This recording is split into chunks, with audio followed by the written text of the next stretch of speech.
It's the Al Travis Show, and I'll tell you what, we get some of the best guests on, and this is one of them.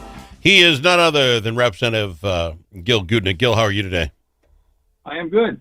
Good, thank you very much. Hope you had a good Christmas. Merry Christmas to you and yours.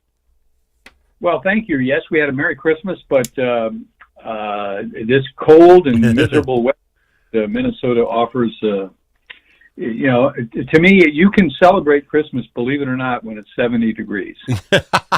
See, most of us don't believe that, but I'm going to live for that dream when I get old enough and retire. Let me throw this out to you, because you probably didn't know it, but you're so on top of stuff. You wrote a town hall piece, it came out yesterday, day before yesterday? Yeah, about Minnesota exporting wealth and importing pirates. I want to talk about that. And then that's on the heels of this young man, what's his name, Nick Shirley, coming out and doing his X. Had you heard anything about Nick Shirley before you wrote this article? No. Actually, I started writing the article, probably midweek last week, okay. Tuesday or Wednesday of last week. So that was well before the whole Nick Shirley piece hit, and frankly, before a lot of the other news hit. Yeah. What really inspired me was the news conference that was held by, the acting U.S. Attorney, Joe Thompson. Thompson. Joe Thompson. And which, incidentally, I think he's done a very nice job of keeping the public informed in terms of what his team is discovering. Yeah. Well, it seems weird to me, sir, and you've been in politics long enough. Donald Trump comes out because he heard of about $1 billion. And he comes out and says there's going to be $1 billion in fraud, and that gets enough spotlight on Minnesota that not only does the governor dispute those findings, but the major paper in town does the same thing, right? Oh, this won't even close to $1 billion. But now Joe Thompson comes out, and he's like, this could be $9 billion. If you're in the business of arguing what the number is, are you not already losing, sir? Oh, absolutely. Oh. I mean, it is disgraceful for the Minneapolis Tribune, and I include them in the article. Mm-hmm. It's just disgraceful that they have essentially covered up for the governor and the attorney general, the Department of Health and Human Services, all of the people who should have known this. And here's a 20-year-old kid named Nick Shirley, who gets together with a fellow from Minneapolis whose name I should remember and I don't, and they go out in the course of just a few hours, and they find over $110 million that is likely defrauded from the taxpayers, not only of Minnesota but the United States.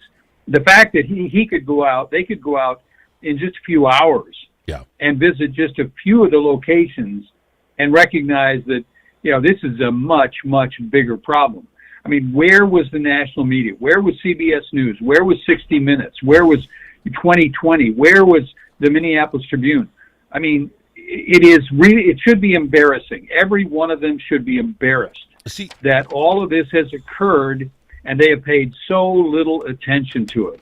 And here's this young kid who goes out and it is really an amazing story. See, this is what's so funny about your article. Go to thetownhall.com and look it up today, is that you're discussing stuff that is only proven true within days of your time. Here's the thing. You're talking about the Minneapolis Star-Tribune, and that is being managed by a former Walz appointee. The fact that they run cover is one thing.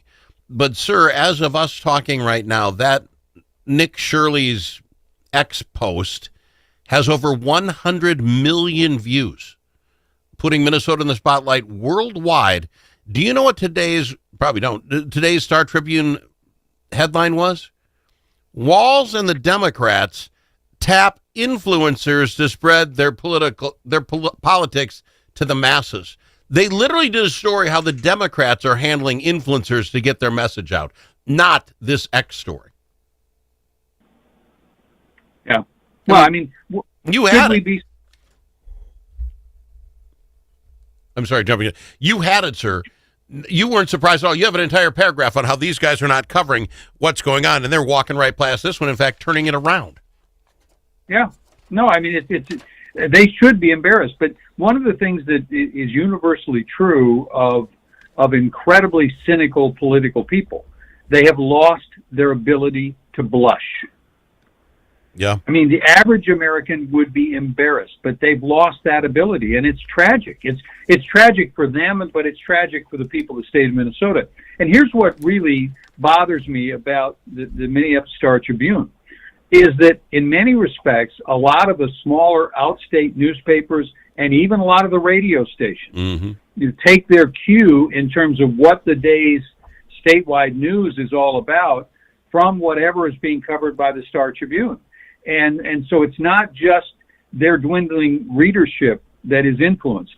It influences media people all around the state, and a whole lot of Minnesotans don't, they don't watch Fox News. Yeah. They don't listen to programs like this, and so they're oblivious to a lot of the facts that are happening. And you're right. Had Donald Trump not focused attention, and I won't excuse some of the rhetoric that he uses. I think he goes over the top, but nonetheless, he has pointed out that Minnesota has been the subject of enormous amounts of fraud, number one, and it is almost exclusively within the Somali community. And the idea, and we've talked about this before, the idea that, this amount of money could be sloshing through that relatively small community of folks and almost everybody not knowing about it, if not being in on the take, is almost inconceivable.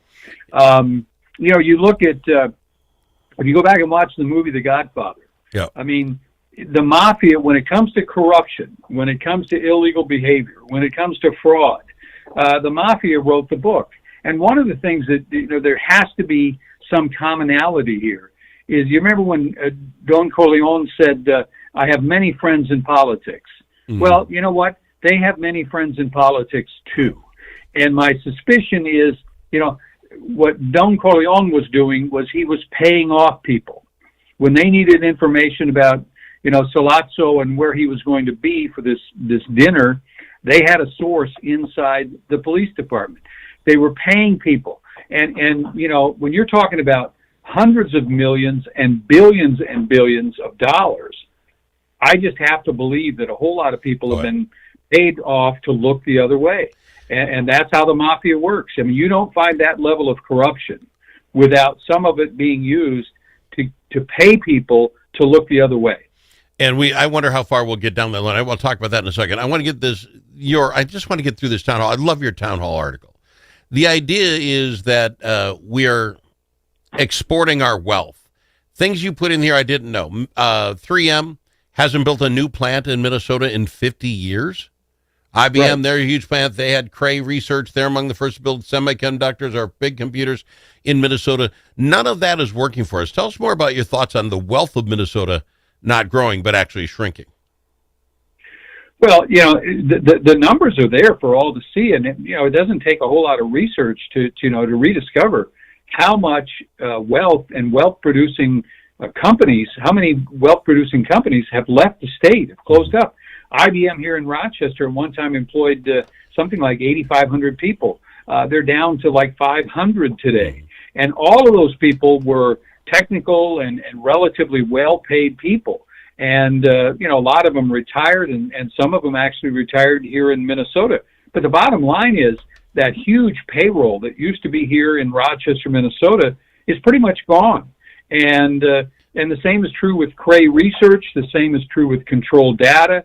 The same is true with Sperry. Look at the Ford plant. At one time, the Ford truck plant in St. Paul was one of the biggest employers in the city of St. Paul. Yeah. And now it's closed. And where did those jobs go? Well, they didn't come back to Minnesota. They didn't say, that plant's getting old. We're going to build a new plant. Let's build it in Minnesota. And no one has really spent time asking why. And then when you combine that with the fact, and I'll just give one example.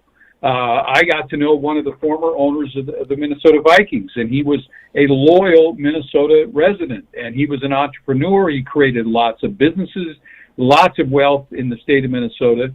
And he just I called him one day because I used to talk to him about what he saw happening with the economy. And I called him one day, and he said, Gil, it's amazing that you should call me because this is my last day in Minnesota. And I said, really, what's going on? He said, we're moving to we're moving to Scottsdale, Arizona, and we're taking everything with us.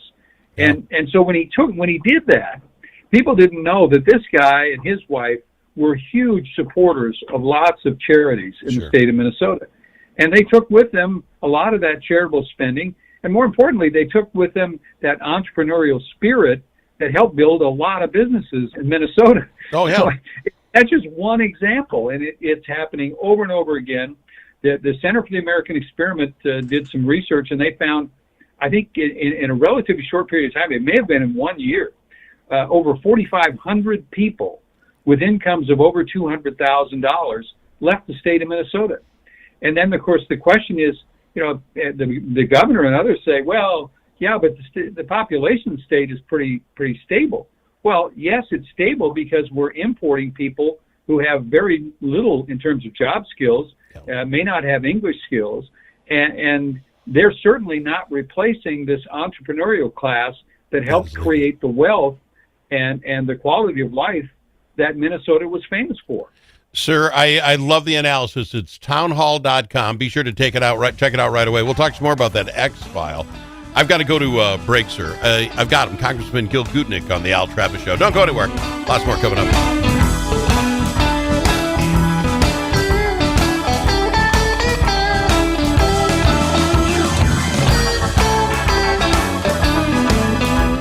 It's the Al Travis Show, and we've got on with us Congressman Gil Gutknecht, who wrote a really great editorial in Town Hall, townhall.com. You could look it up. Sir, a lot of it just gets backed up by what happened over the weekend. This Nick Shirley, Shirleyy on X, you'll find it, has been hit evidently by 100 million people. By the way, according to Elon, that's more than all the subscribers of all the papers in the U.S., going out and literally walking up to these child learning centers and asking where the kids were. And here's an example of one. The Quality Learning Center, they've misspelled learning on their billboard, had this is what gets me, Representative. DHS from 2019 to 2022, this learning center had 95 violations. One of the violations being that they didn't have the paperwork on the 12 kids that they thought they had. They didn't have the right paperwork filled in. Since then, last year alone, they got $1.9 million and said they had 100 kids in their program. Sir, how culpable is anybody working at DHS if you know this company's getting 20 violations a year and they go from 12 to a hundo and we still write the checks? Well, this is where I come back to, a lot of people wonder, are people going to really be held accountable? Mm-hmm. I think under this Justice Department and this FBI, you have, right now, the FBI has a large SWAT team working in Minnesota. And I will guarantee you that they are sifting through the emails and the money trails and ultimately leading to the banks and the people who cash those checks and the people who authorized the sending of those checks. And, you just have to wonder whether or not some people were being paid to look the other way. And more important even than that, or just as important as that, how many parents were getting paid to say that they were sending these kids to this daycare that did not exist? And it wasn't just that. I mean, now we're seeing more and more information coming out. But again, I want to come back to this point. When you've got this many investigations going on by the FBI, the Department of Treasury, the Department of Transportation, they're all going to be sifting through Minnesota's records. I think at the end of this, I would be shocked if we don't see, a long list of indictments. And more important than that, now that a judge in Hennepin County has thrown out one of the cases, I think there's a growing chance that the rest of the charges that are going to be filed are going to be filed in federal court, because they're not going to take the chance that some loony left judge is going to throw this out without any reason whatsoever. This is ridiculous. It's a miscarriage of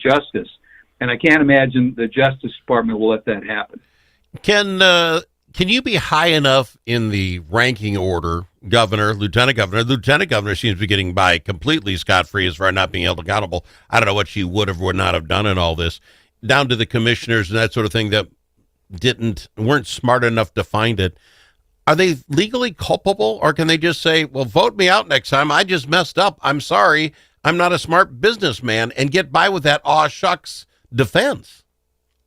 Well, we're going to find out, and we don't know what the evidence is, but we do know that there have been mountains and mountains of fraud, okay? Yeah.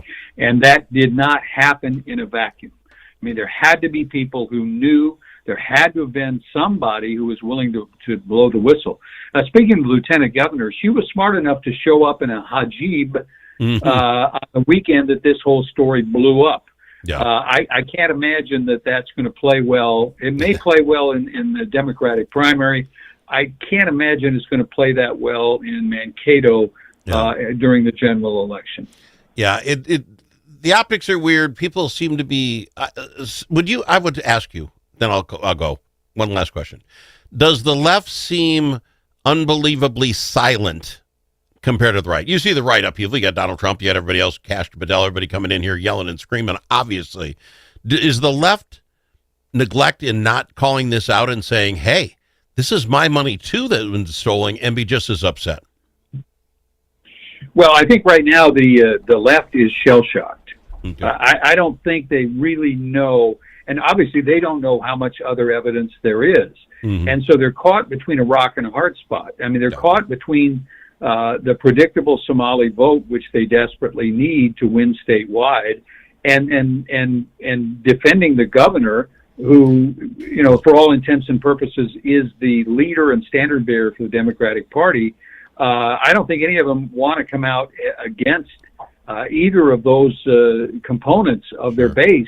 And so I just think they're shell-shocked right now, but sooner or later they're going to say, oh my gosh, we're going to get slaughtered in the next election if we don't do something. And that's when I think it gets really tough for Governor Walz.